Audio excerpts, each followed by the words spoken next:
shot or his daddy's going to make him take that jersey off. Beadron screen. Jumper right through. Curry rainbows in the jumper. Down to Curry. Mid-range shot. Good! Curry jumper. Right there. Perfect in the second half. He can just take him off the dribble. Curry wing jumper. Good! That's what his mother said to do. Take the shot. Welcome back to The Jump. Steph Curry making his debut 11 years ago today, and the time has flown by. Baby Steph in those videos, right? Yeah. 3 titles. That's it. That's it, 3 titles. Fellow Splash brother Klay Thompson also, so let's talk about them. They were sidelined most of last season due to injury, but they're still really, really, really good, and we'll be back and ready to go for this upcoming season. Nick Friedel, you are our Splash Brothers expert. Do you think they are still the best backcourt in the NBA? Absolutely, Rach. I don't think in their mind there's any question, because I think people have flatly forgotten how good they can be together. It's been a year and a half since we saw them, since Klay got hurt in the finals. Steph barely played last season. I think those two are so incredibly motivated to show the rest of the world, hey, we're still here and we're still as dominant as ever, that I am really intrigued to see just how fast they start this season whenever it begins, because they know they're on a mission to prove to everybody else that they can still play at the highest level. Yeah, so they are the best backcourt, and they're going to be the best backcourt until they probably retire at this point in time. But this is the issue about the next season, the revenge tour, quote unquote. Steph is coming off injury, hasn't played really much basketball in the last year. Klay has missed an entire season of basketball. You have to condition yourself. I don't care. They're not even going to the mini camps. I know these guys are going to be in shape. I know these guys are going to be tough. I'm not saying that. But there is something about being 30 years old, missing an entire season of basketball. So I don't think next season is going to be their quote-unquote revenge tour. It's going to be the following season when they kind of got their legs underneath them. They're kind of back into a little bit of a rhythm. That's when I think they can really start, taking names and, kicking what. I think you're forgetting, though, that Klay Thompson is just a different kind of human. He's got that Wolverine stuff. Oh, yeah. I don't dispute that they're going to be dominant, but they won't be their best version of themselves. That's just my thought. Just saying. Nick, do you think that anyone else on that list is going to be insulted if you guys both said them instead of No, who else on that cares? list? Who cares? None of them on that list wins a championship. KD and Kyrie. KD and Kyrie. I mean, Rach, I think we're talking about revenge tours and who's ready to show that they can still play at the highest level. I look at Steph and Klay, and I know them, and I know how much they want to prove. But I also know Kevin Durant, and I know that he thinks a lot of people have written him off already going into Brooklyn like they can't still win a title potentially next year. So I am really looking forward to see how he plays and see how that list goes throughout the season as far as backcourts happen. Well, certainly the fact that they haven't played since March, they're going to benefit from this early start if they do, in fact, the NBA does go at the end of December, as opposed to some of these teams that were in the bubble and that might be a little bit more mentally or physically checked out at the start of the season. So I'm with you. I'm expecting them to come out of the gate strong. Nick, what do you think they learned from last season when they finished with the worst record in the league? Just how bad it is when they're like everybody else and they don't have future Hall of Famers to rely upon. It's weird. Rach, the key to me in talk, yeah, it's incredible how that happens. Yeah. The key to me, though, in talking to people in the organization, these guys are all paying attention to what everybody is saying. They have listened for a year and a half since the end of that finals against Toronto. They've listened to everybody say, it's over, it was a fun run, and Draymond was in and out, and he dealt with some injuries, but he wasn't the same because he wasn't playing with Steph and Klay. But this organization is proud. They're willing to spend a lot of money, and they want to continue the runway of being great. And if you have those kind of components with Hall of Fame shooters who are coming back, who know how many people are out there doubting them, that's why I think this year they can really make a difference. And we'll see what happens with that draft pick. We'll see what happens with Andrew Wiggins. But this is a proud, proud team, and you should never discount just how much a proud team has to prove when everybody's written them off. Well, look, now let's also go back a minute. When people were saying they were done, it's like, look, we knew to start the season there was going to be no Klay Thompson. And Steph Curry was healthy to start the season. Draymond Green was healthy to start the season. They had D'Angelo Russell, and they were done. Because it wasn't so much just the injury, but it was also Kevin Durant, big brother, is not there anymore. So, yes, Golden State being 100% healthy starting the season, that's not the same Warrior team that everybody was saying is going to be done. This is a different team. You're healthy. Everyone's locked in. You have a top draft pick. So I think as much as they want to take names, whatever their motivation is, good for them. I love to see the Warriors on top. I love those battles, but they're just now back in the field. For the last 3 to 4 seasons, it was the Warriors and everyone else, very similar how it was LeBron James and everyone else in the 2 respective conferences. So now they're in the middle of the field and they're going to have to fight to get out to get to the finals. I mean, look, the Kevin Durant era of the Warriors not only is actually done because Kevin Durant is gone, but that overpowering. They are going to win no matter what. And the guys said it themselves. They acknowledged certainly in the last month or 2 of that final season altogether. Draymond said we'd have pull in on the bus to the arena, and I knew we would win the game because they were just so overwhelming that it literally took 2 major injuries for them not to win an NBA Finals. That era of absolute suffocating no matter what, unless huge cataclysmic injuries happen, dominance, that's done. Yeah. But that's not a slight on Steph or Klay. That is saying that, oh, they're in it now, and they are 2 of the most highly talented guys we have in this league. And the fact that they already are being slotted into the favorites clot, that group at the top for next season, I think shows how much people really do still respect them. But I understand. You want to think everyone's against you because then, man, you can really show them. Yeah. They're also going to have possibly a new draft pick in the club next year. Bob Myers and the Warriors front office have options, though, in terms of trading that number 2 pick for veteran talent. They could keep it. They could draft someone that they think could help them win now. So, Richard, how much would entice the Warriors to trade the pick? What kind of offer do you think would be enough? I think they need to get someone that they know can step in and play right away. I don't think they want a young, talented player, even if it's in the right position. I think the Golden State Warriors, their organization, he would be forced to kind of do a bunch, play 40 minutes a night, really develop. They're like, listen, we're going to develop you slowly because you're going to be contending for a championship. I want you to screen. I want you to roll. I want you to play defense. And I think that's a great organization for him to be in. Any other perimeter guy that they could possibly draft is going to take time in order for him to develop. So I wouldn't be surprised to see the Warriors trade this pick if it was like we were talking about Bradley Beal and stuff like that. You got to get a player of a high level ability, mainly because they're contending for a championship. So you're not out here just kind of picking up projects or guys with potential.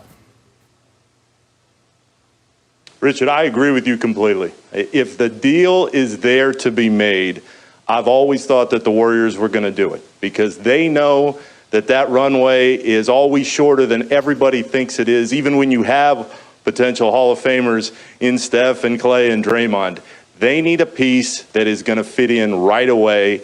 And if they had their choice in a dream world, I think they would make a deal. The name that keeps popping up when you talk to people is Kelly Oubre. Can they get him in? What would they have to give up? They have that exception, the trade exception for Andre Iguodala as well that expires here in a little bit. But if you get a little bit of a veteran piece who can help now, I think for the Warriors and what they want to do, I think that would be a much better case scenario. I mean, Wiseman is a name who would fit, but a lot of these guys may fit. We just don't know that much about them still. And you got to be able to get a piece right away who you think can help you win another title. So in the end, if the deal is there, I think they make it. But who's to say the deal is going to be there because of all the uncertainty around the league? Yeah, well, the idea of Tsunami Papi in that Warriors environment is certainly enticing. The luxury tax bill would be extremely high if you made that deal. Well, Can't take it with you. That new arena is not making money for them right now. So that may be more of a factor for the Warriors than it would be in a more, quote, regular season. Richard, I also think it's adorable. You think that Bradley Beal could be traded for just the number 2 pick. But well, you could throw in Klay or Steph also. Yeah, totally. Sure they would do that. Here's what the Jump recommends for today. Not Richard's knowledge on GMing, apparently. Just kidding. Go to The Undefeated. Read Jerry Bembry's outstanding article on, yes, Bradley Beal and why he decided to vote for the first time in this election. It's really, really strong article. Here's a passage, quote, "As a basketball player, I just felt like I was removed as a citizen of the world and thought, we don't have a voice, we don't have an opinion. But the NBA and the NBPA are supporting us and giving us a voice to use our platforms to be able to speak out, be the voices of people who aren't heard and the people who are underserved. I've heard this from so many basketball players this year who have told me, you know what, I didn't even vote until recently, and now I see why it's so important. Agreed. Great piece. Please look at it in The Undefeated, and then stick with us. We'll be right back.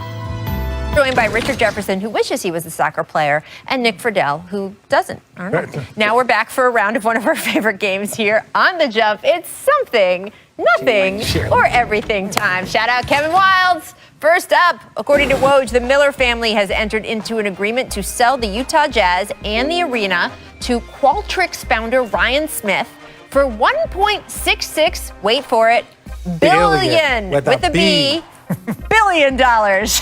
Richard knows the Miller family has owned the Jazz for 35 years. Nick, is this something, nothing, or everything? It's something because, Rach, everybody's used to Utah doing things a certain way with that organization. Maybe a new ownership comes in, they want to spend even more money. When you spend $1.6 billion for a team, you better be willing to spend a lot more checks than that moving forward. Yeah, no, I think this is something. One, you know, the Millers, I played for this team for 82 quick games. And when I say it is a family organization, there are people that have been in the organization for years. So there's going to be a shift. Secondly, the thing I want to say is that if you're spending $1.6 billion on one of the smallest markets in the entire NBA, trust me, the NBA is doing just fine. That is a great point, right? When the Clippers went for $2 billion, everybody said, oh, it's because it's an LA team. They come available so infrequently. Well, this is $1.6 billion. And the man who just bought the team, Richard, he's 40 years old. So I just want to know what you've been, I just want to know what you've been doing with your life. I have nothing, obviously. Just saying. I want to get to one of Nick's favorites, Stan Van Gundy. He raved about Zion Williamson's playmaking ability in his introductory press conference as Pelicans head coach yesterday. Here is what he said when asked about what position Zion will play. Take a listen. You have a vision for what he is, which is a multi-talented guy. I mean, he is an unbelievable playmaker for a guy at his size. He's a guy who can take the ball off the glass and lead the break and make plays. He can make passes off of the dribble.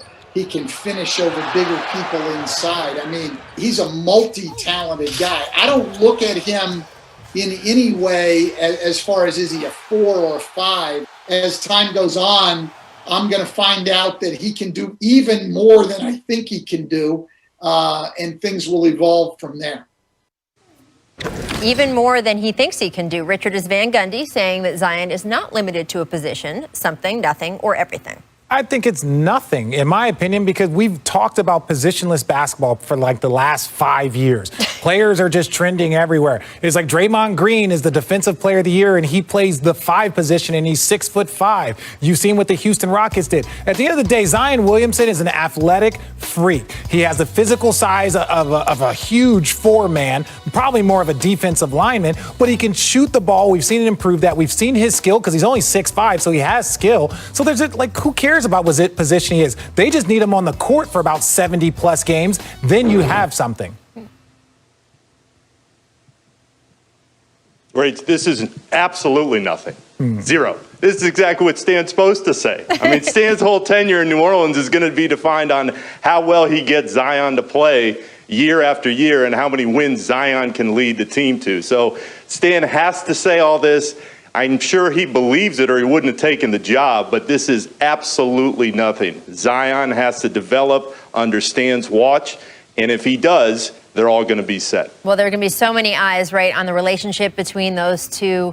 Stan's hiring. He's got so many strengths. There have been people who are wondering how he's going to relate to someone who last year was the youngest player in the league.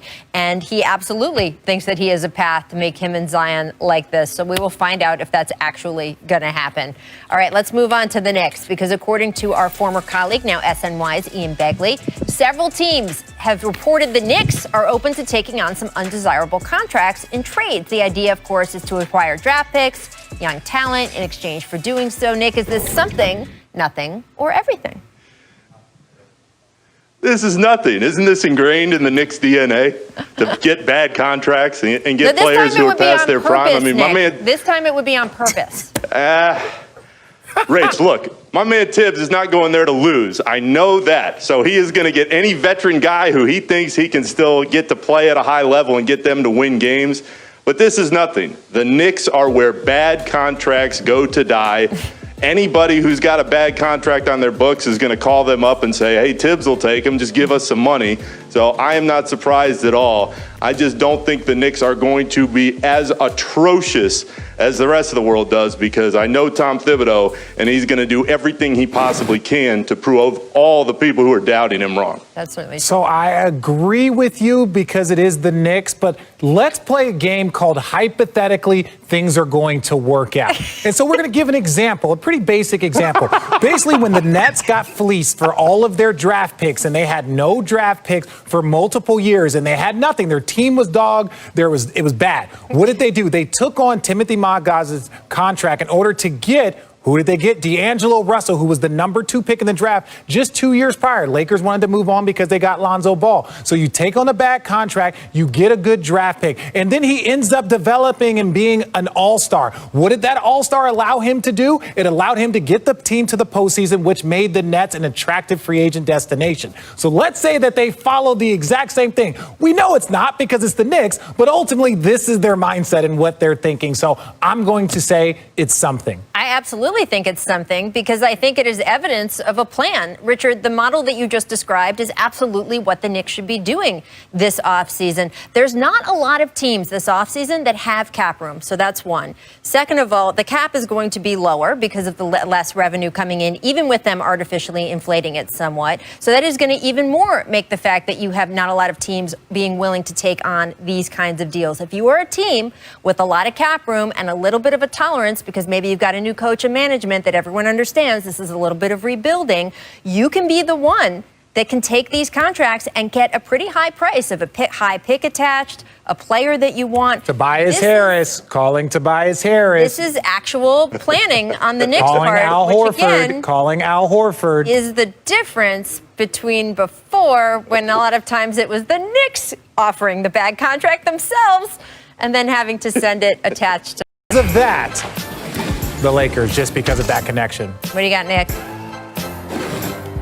It's got to be the Lakers. It's got to be for Kobe. This was the year they did it for him, and they made it happen. They certainly talked about it, and then they walked it right after that. Welcome to The Jump. I'm Rachel Nichols, joined here in our L.A. studio with, yes, the man with just a piece of metal, NBA champ Richard Jefferson.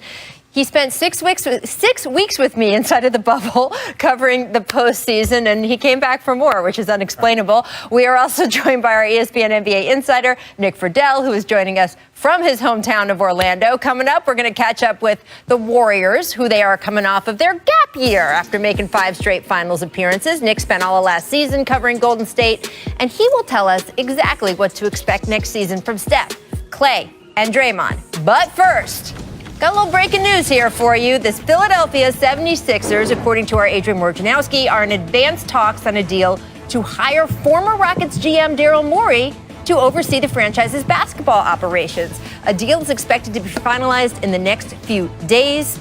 Morey, of course, resigned from the same position in Houston earlier this month after spending 13 years with the Rockets. He wanted to spend more time with his family. His record certainly speaks for himself. And we now welcome in Woj to The Jump. Thank you, Woj, so much for joining us. Look, I know Richard is already sitting here in the studio with the whole speak of he wanted to spend more time with his family, which is what we heard just a couple weeks ago. So how did these conversations between Daryl and Sixers ownership start? Because they did go after him a couple years ago, right? Rachel, Richard, they did go after him a couple years ago, and he really essentially leveraged it into a new contract in Houston. That was a time when Philadelphia talked to a few top executives around the league, but things were very different this time. He worked out his exit with the Rockets and almost immediately, in fact, immediately, started to talk with the Sixers. These conversations have been ongoing for a few weeks. I'm told Daryl Morey's in Philadelphia now, met with ownership. I know he's talked with Doc Rivers, the coach. They have history together going back to their time in Boston. And Daryl Morey talked to Doc Rivers about coming to the Rockets before he left there. So that deal is being finalized now. There's essentially an agreement in principle. They're just working through the language in the contract, but they're going to have a formal announcement, I'm told, here in the next couple days. And Daryl Morey will take over as the president of basketball operations with the Sixers. So what would the hiring of him as president impact the GM, Elton Brand? Well, right now I'm told that the plan is for Elton Brand to stay and continue as GM. Obviously, he'll be second on their, on their org chart. But listen, I think there'll be some conversations between Daryl Morey and Elton Brand and see how they might work together. I know Doc Rivers and I know ownership there feel very strongly about Elton Brand. I think there's an expectation now he will stay, but listen, Elton Brand went from being the decision maker to not being the decision maker now, and that's probably something I think he's going to the organization. But the expectation is that Morey wants him to stay. Doc Rivers wants him their ownership, and so that's I think a conversation that'll be ongoing here as Morey gets settled in. Such an interesting story. So many layers. Of course, the Sixers let go Sam Hinkie years ago. Sam Hinkie had Daryl Morey as a member. As a mentor. Everything comes back around in this league. Before you go, Woj, I want to catch up with you on the negotiations going on this week between the Players Union and the league. There is a deadline this Friday about coming to an agreement on, frankly, so many things. Are they going to be able to get it done by then? What do you expect? Right now, I don't get a sense that they can come to terms on all the items they need to by Friday, Rachel, and we've reported this a few times. They pushed this date back. Essentially, the league still holds the right to terminate the collective bargaining agreement. Actually, the players could do the same because of the pandemic. There's been no indication that that's something the league, or certainly not the players, want to do. They want to make some adjustments to the current CBA, largely in terms of the salary cap, because they've lost so much revenue and they expect to lose so much more revenue this season. But the league really wants to start before Christmas. Financially, I think they showed the players how significant the difference is between starting then, and that also allows them to finish sooner and get next season back on track with a normal schedule. And to finish by the Olympics, they've got to do a 72-game regular season. So those talks are ongoing. I expect them, though, to probably extend beyond this week, Rachel. Really interesting. Well, we'll be looking for your reporting on that and everything else this week. Thank you so much for the news on Daryl Morey. We will see you soon. Thanks for joining us. See you guys. All right, do you want to bring Richard and Nick back into the conversation about the Sixers now? As we look at their roster, Richard, how would these pieces fit with what we have seen Daryl Morey do in Houston and sort of the approach he has become famous for? I don't see a lot of three-point shooting on this roster. Well, look, you have to be able to adjust. At the end of the day, he was very, very close, but he didn't really achieve what they were trying to accomplish. I look at this roster and, look, it's very weird right now. He didn't necessarily hire Doc Rivers, and obviously they have a relationship, but then you have him now stepping over top of Elton Brand. So anything that Elton Brand told to Ben Simmons or Joel Embiid is like, no, we're going to keep you and we're going to build around you. Like, everything is just kind of up in the air. So this is a very much so a wait-and-see situation. Rach, at this point, if you're the Sixers, you have got to let Daryl Morey work. The first thing I'm doing, if I'm him, is I'm looking at these spreadsheets and I'm going, Elton, you really spent that much on Tobias Harris and Al Horford? What the hell are we going to do with those contracts? We got to get those off, and you've got to find some way to create more flexibility than you've got right now. You have to decide if Embiid and Simmons are the guys that you want to build around, and if not, Morey's reputation through the years has been finding a way to land stars and bring in pieces out of seemingly nothing. This is the guy other GMs turn to and they say, well, he made it happen, so why can't you guys make it happen? So you would think that he will be creative like he has the whole time in Houston, and he'll find a way to reshape the roster, the one we're looking at right now. I think creativity is such an important word there, because there's this idea that Daryl is so rigid, right, that he has to have a team that plays a certain way. He certainly has a philosophy on the smartest way to play basketball, the whole math equation, the whole thing. But he has shown over and over again an ability to look at what he has and try to figure out a new and different way to make things work, especially when it comes to deal making. And Nick, you're right. The Sixers have gotten themselves in quite a pickle here in the idea of what draft picks they owe where, what kind of salary they have on the roster. They need someone who is able to be a really good deal maker, someone who can leverage different ideas.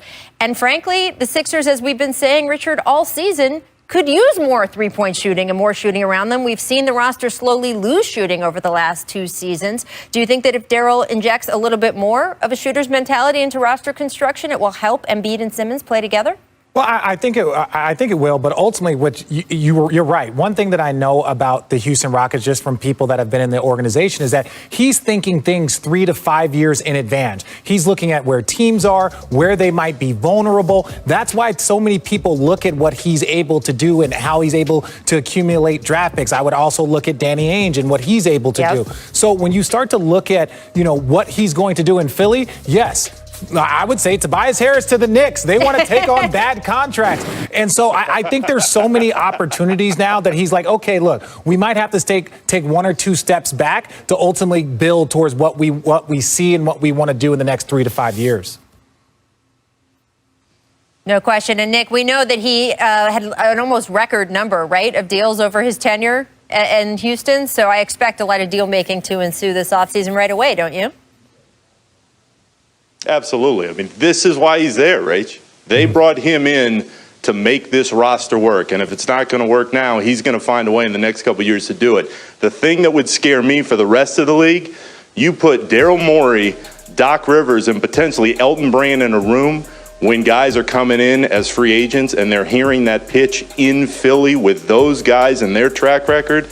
That is something I think is really going to work in Philly's favor in the years to come. Yeah, don't forget that when you combine all of them, there's a total of 1 championship. So that's going to speak so loudly. Your trolling, Richard, is really... I just want Richard, come on now. I'm being serious. They've won a lot of games. Morey and Doc together. Games. Look, Daryl Morey, I love Doc. Come on, I'm just saying. It's like, hey, everybody, we can make it to a conference finals. Hopefully, Man. We don't blow a 3-1 lead. They're lucky you're not in the room. Coming up, we're going to talk about the Utah Jazz. They are making an own NBA champion once again. Jefferson. LeBron, 3 seasons ago, after you beat Toronto, you told Cleveland.com that you didn't have anything left to prove, or you asked what you had left to prove.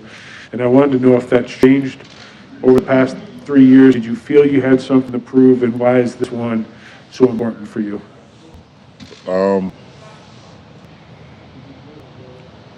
I think, personally, thinking I had something to prove fuels me and fueled me over these last year and a half since my injury. It fueled me because no matter what I've done in my career to this point, there's still a little rumblings of doubt or, comparing me to, the history of the game and has he done this, has he done that? Having that in my head, having it in my mind, saying to myself, why not still have something to prove? I think it fuels me. Dave McMenamin.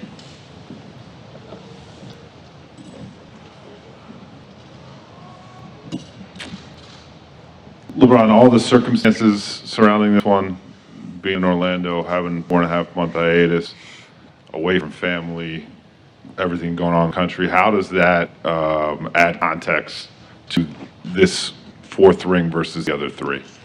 I think they're all special in their own right. They all have their obstacles, things that went on throughout the course of the year, both on and off the floor. But one is not less than the other. Because when you're able to put yourself in this position to be able to win a championship, the first thing you start to think about is how much work you've put in over the course of the year. How much you've sacrificed, how much you dedicated to the game and to your craft. That's always been the most fulfilling thing for me, besides seeing my teammates as happy as they are, is being able to know that you can put the work in literally trust the process, live up the process, and then see the results. And I think not only from a basketball player, but from everybody, whatever craft, whatever work space you're in, to be able to put the work in and live along the process and build along the process and then be able to see the results. I think we all live for that moment. Okay, we're gonna go Michael. Okay. It's gonna be everybody tonight. LeBron, could you sense that with the mental wear of the bubble that it was getting to other teams? And in the last few days, was there kind of a weird feeling of we're reaching, not just possibly winning a championship, but reaching the end of this journey? Like, did that feel different even the other title runs? To answer your first question, with so much going on inside the bubble and everything, and us, going into unknown, it's kind of hard for me personally. And once I got inside here, saying, okay, this is my mission. I want to win a championship since I'm here. It was hard for me to kind of focus on other teams and what other players were feeling. I didn't engage in that. I didn't look for it. I wanted to keep my energy in the right space. And over the last couple of days, you definitely thought about it. You thought about just being here, how successful it is. And I commend Adam Silver in the NBA, and Michelle Robert, Chris Paul over at the NBPA, and so many people that had it to make this happen, to make this work. And I think we all can say, from the social injustice conversations, the voter suppression, police brutality, have this platform and have our players be able to unite like that, it's something that you will miss. You will think back on it. And I think one of the biggest things, not only besides the social injustice and all the things I mentioned, we had 0 positive tests. We had 0 positive tests for as long as we were here. 90-some days, 95 days maybe myself. I had a little calendar I was checking off. No, but there's no positive tests. That's a success for everybody that was involved. Okay, Cobden. LeBron, what about this partnership that you have with Anthony makes it particularly special to you? I can't really explain it. There's just certain things you just know.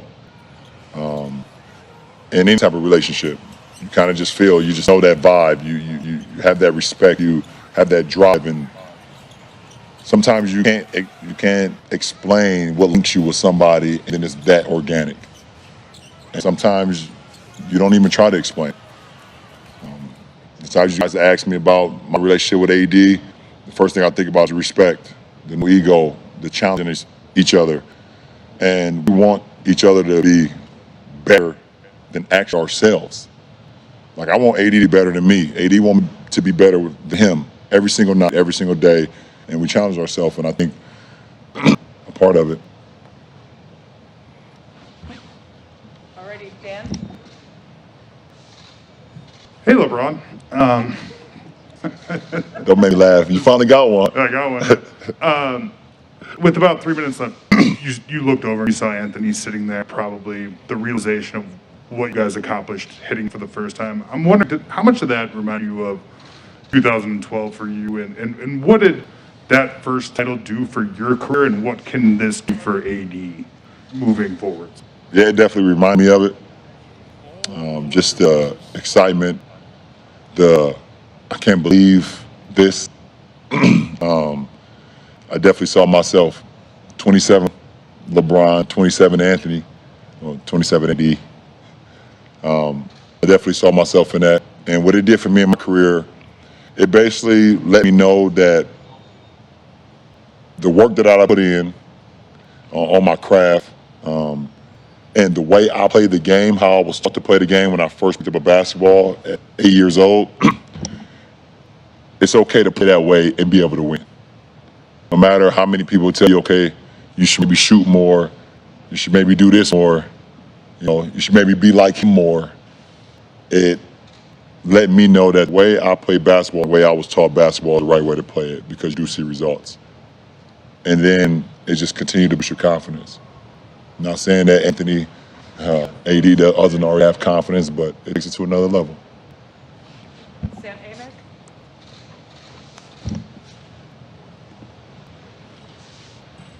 Bron, you talk about how you can't focus on other teams and their bubble experience, but for you, outside looking in, it seemed like you were locked in from the beginning of the entire journey to now. But I mean, I got to imagine you had your days off the court when it comes to the personal sacrifice, when it comes to keeping this group together. Is that the case where ups and downs? And as far as this celebration, I know it's different, but y'all are having fun. How different is just the championship feeling? To answer your first question, absolutely. I think you wouldn't be human if you didn't have ups and downs in the bubble. Times I was questioning myself, should I be here? Is this worth sacrificing my family? So many things. I've never been without my family this long. And missing days of my daughter being in kindergarten, even though it's through Zoom. It's their first year of kindergarten. Missing my son's 16th birthday, which we all know is a big birthday if you have kids. And seeing my middle child continue to grow and be who he is. And first of all, big time shout out to the late, great Steve Jobs. Because without him, throughout this journey, without his vision, those FaceTime calls would be impossible. So absolutely, I've had ups and downs throughout this whole journey. But for some odd reason, I was able to get the main thing. And all the stuff that I talked about that I missed, they understood that too. So it made it a lot easier for me. To answer your second question, it don't matter where it is. If you win a championship, bubble, Miami, Golden State, it doesn't matter. When you get to this point, it's one of the greatest feelings in the world for a basketball player to be able to win at the highest level.